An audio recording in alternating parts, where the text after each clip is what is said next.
Well, it's a challenge living in the north. We all know that after years living here. Because we live in some of the harshest environments and some of the most beautiful places in the world, there is an automatic kinship with people. What a tremendous opportunity to see competition at a high level in a variety of sports in a location that is unique all to itself. The Arctic Winter Games is a celebration of hard work and dreams coming true, and it's also a time to strengthen the bond with our Arctic neighbors.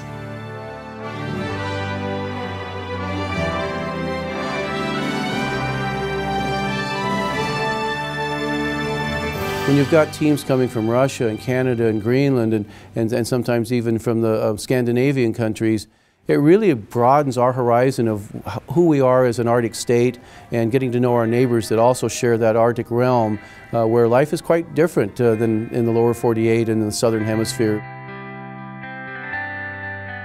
Nothing captures the Arctic spirit better than the Arctic Winter Games, an athletic, cultural, and social event held every 2 years in the circumpolar north. When they put Arctic Winter Games together and as it grew, they were looking at games that were shared in common across the Arctic, and a lot of those games were games that could be played in a small venue or outdoors in the Arctic. The circumpolar north is a bit of a unique community. We have challenges that don't exist in San Diego or Florida or wherever. We all have the same challenges with smaller populations, so you don't have a big athletic pool. We do have unique sports in the north that aren't common to the south. It's more than just a competition, it's also getting to know just other people and their cultures and stuff, and I really like that idea. It's a great opportunity for us to get together and have a fantastic time, celebrating the athletes, celebrating the events, celebrating our community. The history of the Games dates back thousands of years. The Arctic Winter Games continue the tradition of celebrating, passing along cultural heritage and friendly competition in Arctic and Dene Games as well as modern sports. 9 contingents from 3 continents compete: Yamal, Sami, Greenland, Nunavik, Nunavut, Alberta North, Northwest Territories, the Yukon, and Alaska.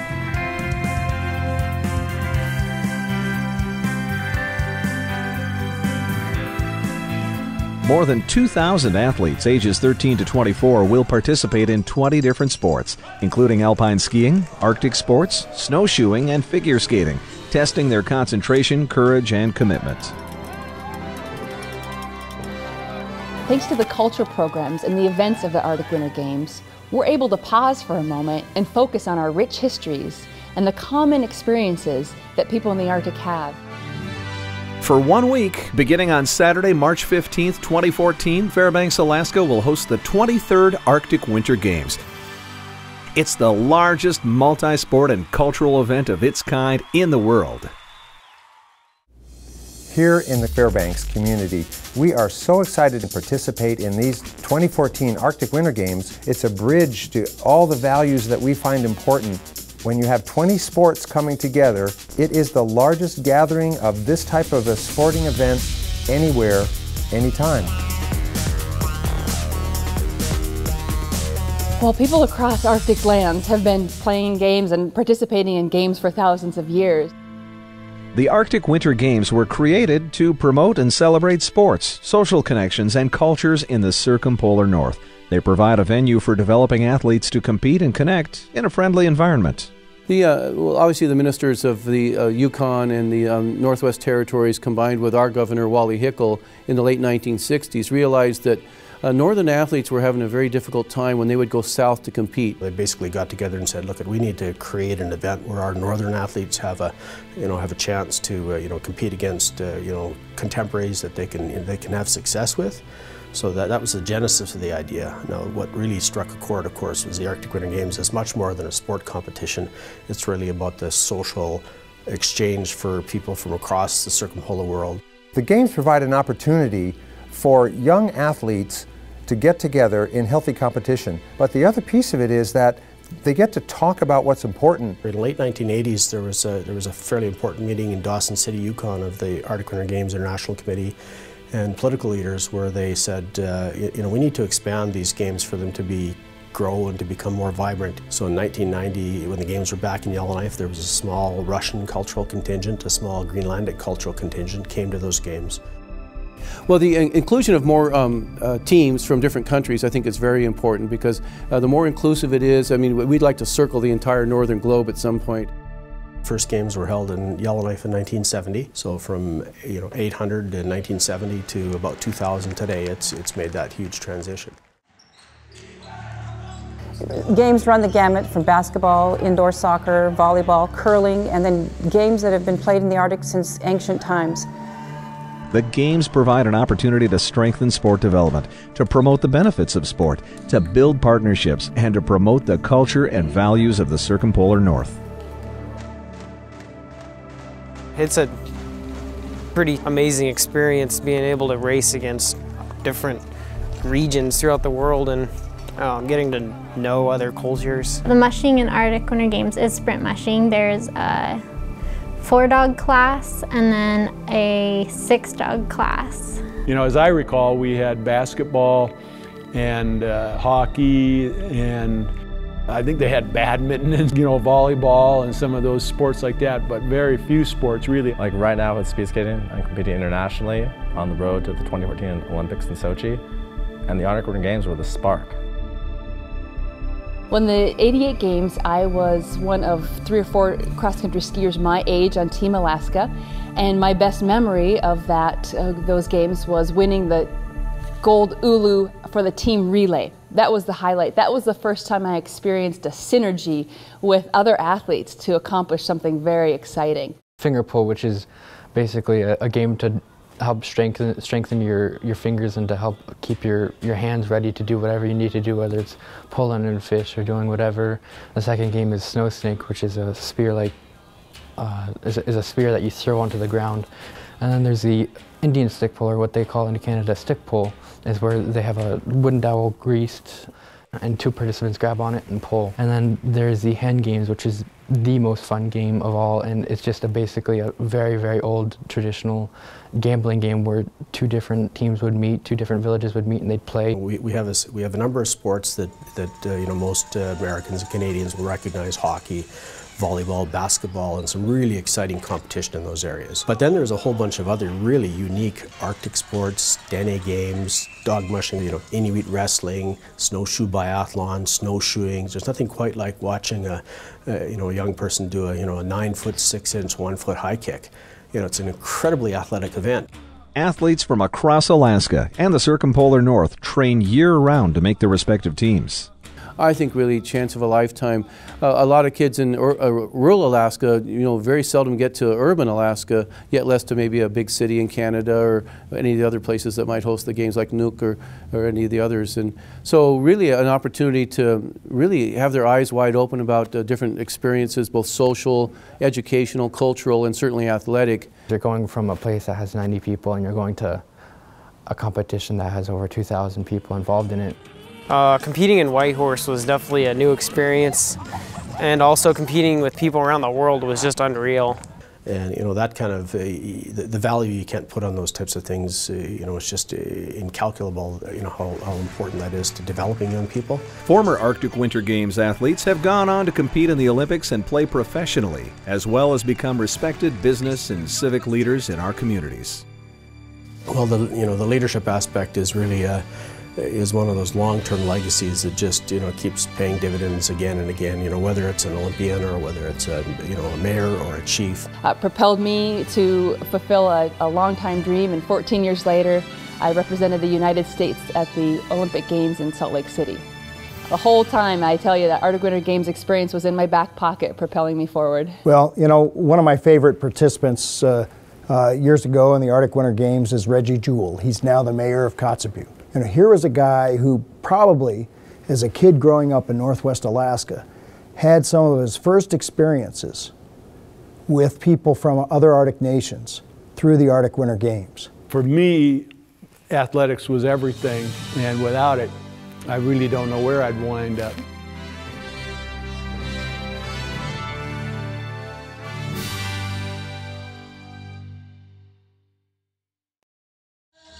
The Arctic Winter Games is one of the few venues in the world that you would be able to see the variety of cultures that come together and share their songs, their dances, their languages, their artistry. And just really, for the young athletes, you can just see them at the cultural performances with eyes wide open, and just really, it's very, very exciting. Culture is an integral part of our northern world. The 2014 Arctic Winter Games cultural programming will communicate and promote the extraordinary and beautiful facets of our deeply rooted heritage. From art exhibits to dances and food, the Games' cultural activities will also promote the Indigenous cultural exhibitions and activities that reflect each of the participating teams. Well, there's a cultural component to each contingent. They will send a group of performing or visual artists who participate in a developmental process during the week and then present their cultural activities at the end of the week. And what they do is those cultural participants from all the contingents work together to present a common cultural theme at the end of the week. My name is Gordon Akunpak Aya, and I'm originally from Savunga, which is on St. Lawrence Island, Alaska.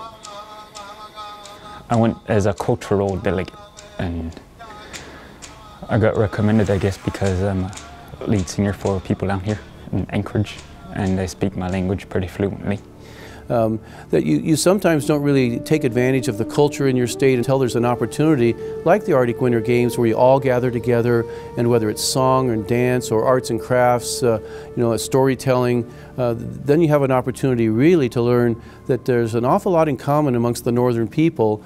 It's a very big part of who we are as a people. It's a huge part of our identity.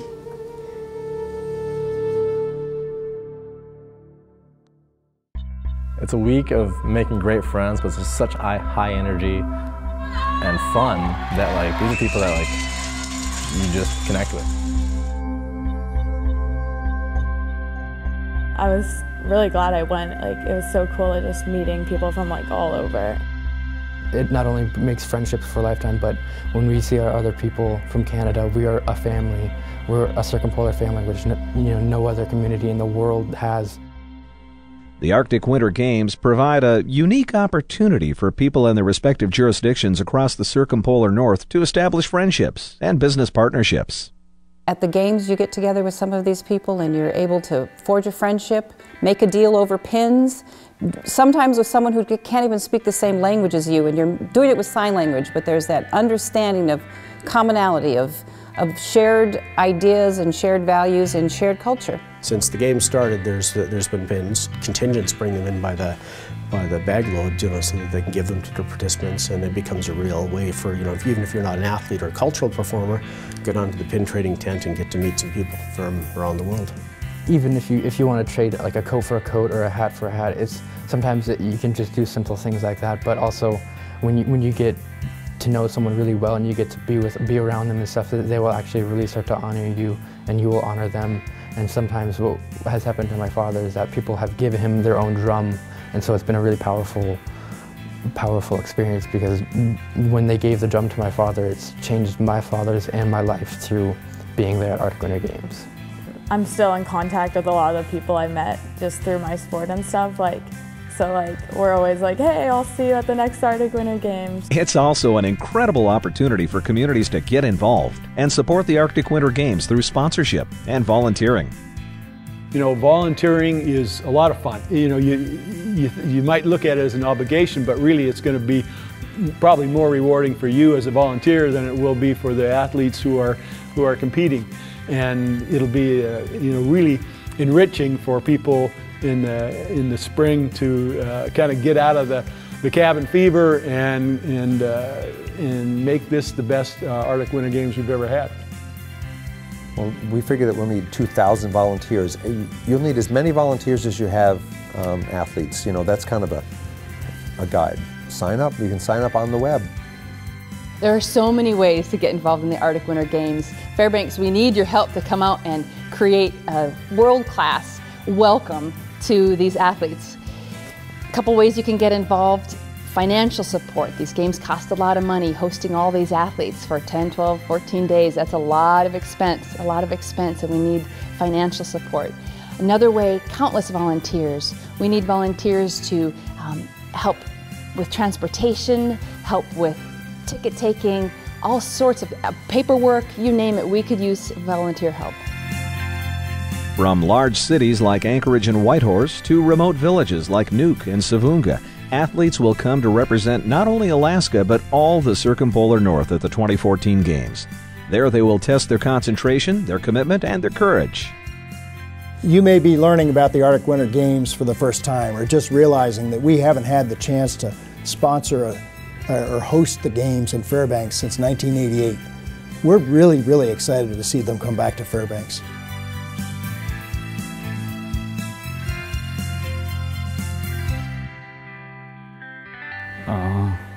It's an opportunity to come together, be with your kin. This is the largest multi-sport event of its kind in the world. I'm so excited to have the Arctic Winter Games here at Fairbanks. Can't wait to see you there. Arctic Winter Games are just plain fun. It's enjoyable to be part of it at any level. You don't have to be an athlete to enjoy it. It touches all of our community with value. I don't care where you are in the world, book your tickets for the 2014 Arctic Winter Games in Fairbanks, Alaska. You'll have the time of your life, the experience of your life. So if you get an opportunity to go to Fairbanks March 15th through the 22nd, go see the Arctic Winter Games. It really is the opportunity of a lifetime. You can't rate it because it's so much fun. You'll want to be part of the Games in 2014. Could only be a once-in-a-lifetime opportunity to see something different, experience something different, something else. These are going to be exciting, they're going to be vibrant, it'll just be excellent. You'll come and you'll see these things that will just absolutely floor you. We can't wait to see you here. March 15th to March 22nd, those are the Games. Don't be late. This is going to be something that Alaskans are going to remember for a long time, and I think you want to be part of the party. So whether you're an athlete or a volunteer or a spectator, get your game on. The 2014 Arctic Winter Games, March 15th through the 22nd. Get your game on. If you would like more information on how you can attend the Games, volunteer, or become a sponsor, please contact the Fairbanks 2014 Arctic Winter Games Host Society at 907-456-2014 or online at awg2014.org.